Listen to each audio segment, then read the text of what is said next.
السلام علیکم ناظرین، میں ہوں کیس علی میر اور آپ دیکھ رہے ہیں لاہور ٹی وی۔ امید کرتا ہوں سب لوگ خیریت سے ہوں گے، دنیا کے جس کونے میں ہوں گے۔ جی، پھٹا پوسٹر اور نکلا ہیرو ظہیر صاحب، بلکہ پھٹا پوسٹر اور نکلا چوہا۔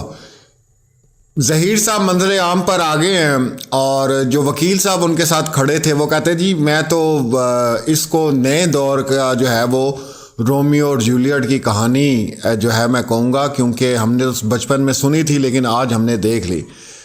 ماشاءاللہ آپ لیول چیک کریں، وہ جعلی نکاح جو یہ ثابت نہیں کر سکے کہ یہ جو نکاح ہے بالکل ٹھیک ہے، اس کے علاوہ تمام چیزیں ان کے جو ہیں وہ خلاف ہیں۔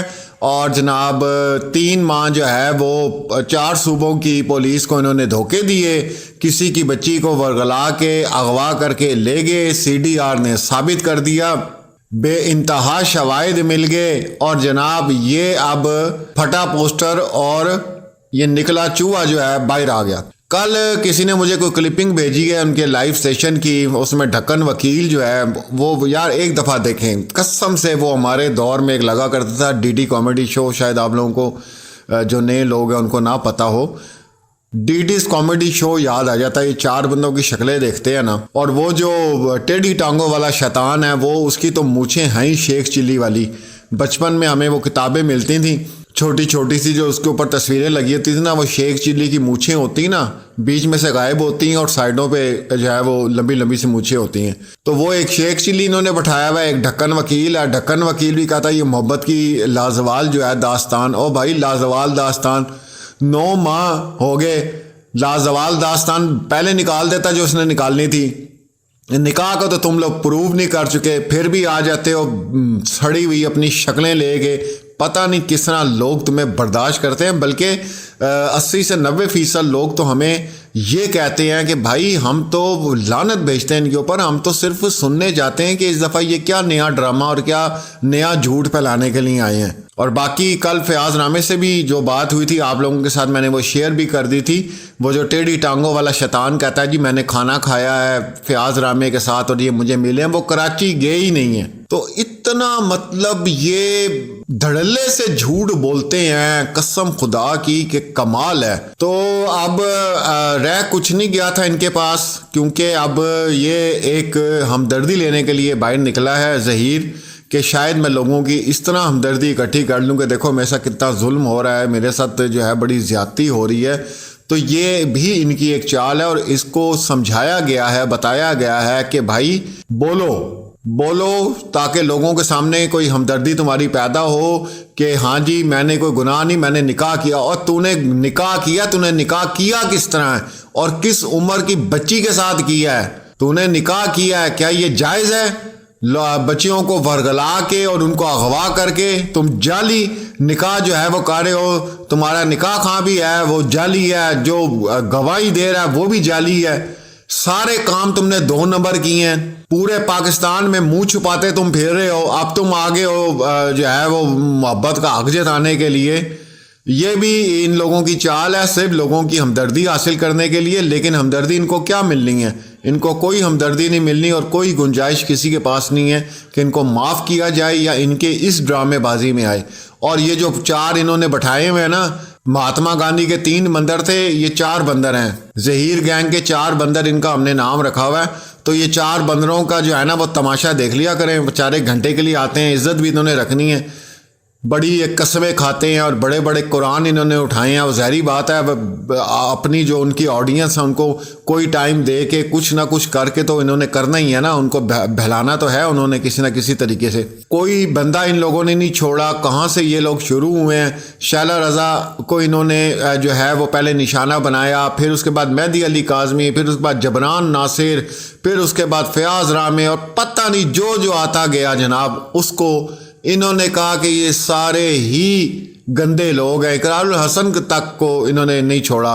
تو یہ وہی بات پھر دوبارہ، اب تو لوگوں کو یہ یاد بھی ہو گئی ہے کہ راہ چلتا آدمی کبھی بھی گٹر کا ڈھکن اٹھا کے نہیں دیکھتا، کیونکہ اس کو پتہ ہوتا ہے کہ گٹر کے اندر کیا ہوتا ہے۔ اب انہوں نے نئی فلم چلا دی ہے کہ جی وہ بچی کو نکالنے والے بھی ہم ہیں شٹر ہوم سے، اور اب وہ آئے گی اور بیان دے گی اور جناب یہ ہو جائے گا وہ ہو جائے گا. یار عجیب لوگ ہیں اور عجیب مینٹیلٹی ہے ان لوگوں کی، اور اتنے بے شرم لوگ بھئی میں نے اپنی زندگی میں نہیں دیکھے. آپ یقین کریں، سنا کرتا تھا کہ بغیرتی کا کوئی لیول ہوتا ہے، لیکن بھئی کمال ہے، سیلیوٹ ہے جی، ان کی بغیرتی کو سیلیوٹ ہے، ان کی ضلالت کو سیلیوٹ ہے. بھئی سلام پیش کرتا ہے پورا پاکستان کھڑے ہو کے کہ جتنے بغیرت اور جتنے ذلیل لوگ تم لوگ ہو اور جس وثوق سے تم لوگ جھوٹ بولتے ہو، بھئی آفرین ہے تم لوگوں کے اوپر. تو اصل میں اس کو لانچ کرنے کا مقصد یہ ہے. کدھر تھا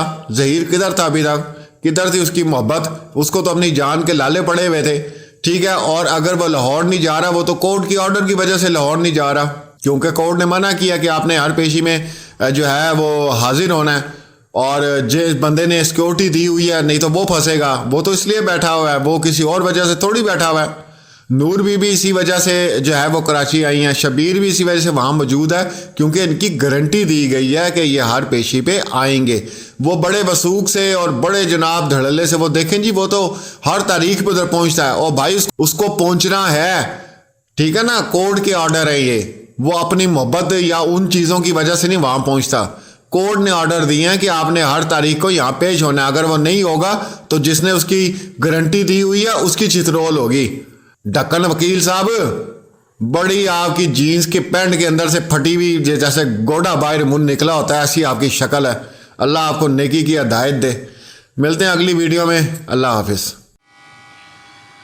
اعوذ باللہ من الشیطان الرجیم، بسم اللہ الرحمن الرحیم، لا حول ولا قوت الا باللہ العلی العظیم. پناہ مانگتا ہوں شیطان مردود کے شر سے، اور اللہ تعالیٰ کا شکر ادا کرتا ہوں کہ اللہ تعالیٰ نے مجھے آج یہ موقع ہمیں دیا کہ عدالت عالیہ نے میری بیٹی کو جمعے والے دن کسٹڈی کال کی ہے اور بچی کی کانسنٹ پوچھنے کے لیے بلایا ہے. میں اسپیشلی تمام لوگوں کا جو پاکستان میں رہتے تھے یا پاکستان میں باہر رہتے تھے میرے لیے دعائیں کرتے ہیں، میں ان سب کا شکریہ ادا کرنا چاہوں گا کہ انہوں نے میری بیٹی کے لیے، میری فیملی کے لیے جتنی دعائیں کی ہیں، اپنی نمازوں میں، اپنی دعاؤں میں ہاتھ اٹھا کر انہوں نے ہمارے لیے ہمیں یاد رکھا. اور ایون میں ان نان مسلمز لوگوں کا بھی شکریہ ادا کروں گا. میرے پاس بے تحاشا میسیجز آتے ہیں جو کہ وہ لوگ جو میرے ریلیجن سے بھی تعلق نہیں رکھتے، کیونکہ بچیاں تو سب کی سانجھی ہوتی ہیں. تو میں ان سب کا شکریہ ادا کروں گا کہ انہوں نے میرے لیے دعائیں کی. بہت سے انڈینز جو کہ میرے ریلیجن سے ہی تعلق نہیں رکھتے، وہ لوگ میرے لیے مجھے بہت میسیج کرتے ہیں اور دعائیں کرتے ہیں. میں ان سب کا شکریہ ادا کروں گا کہ انہوں نے اپنی ویل وشز میں ہمیں یاد رکھا، ہمارے لیے اپنی نیک خواہشات کی. میں پاکستان کی عدالتوں کا بہت شکریہ ادا کرتا ہوں جنہوں نے آج یہ موقع دیا کہ بچی کو جمعے والے دن 6 جنوری کو بلایا جا رہا ہے تاکہ اس کی کانسنٹ پوچھی جا سکے. میں آپ سب حضرات کا شکریہ ادا کروں گا، اور especially media person, social media, mainstream media میں سب کا شکریہ ادا کروں گا کہ یہ آپ سب میری آواز بنے، اور آپ سب لوگوں کی وجہ سے یہ پاسبل ہوا. اور اس میں کوئی شک نہیں، جبران ناصر، میں سمجھتا ہوں ان کا نام لینا تو ایسے ہی ہے جیسے سورج کو چراغ دکھانا.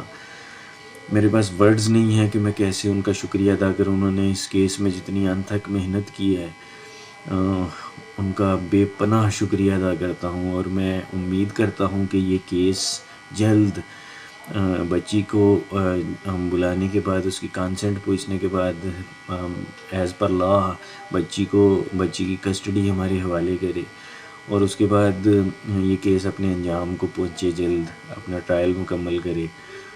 میں آپ سب کا ایٹ دی اینڈ ایک دفعہ پھر شکریہ ادا کروں گا.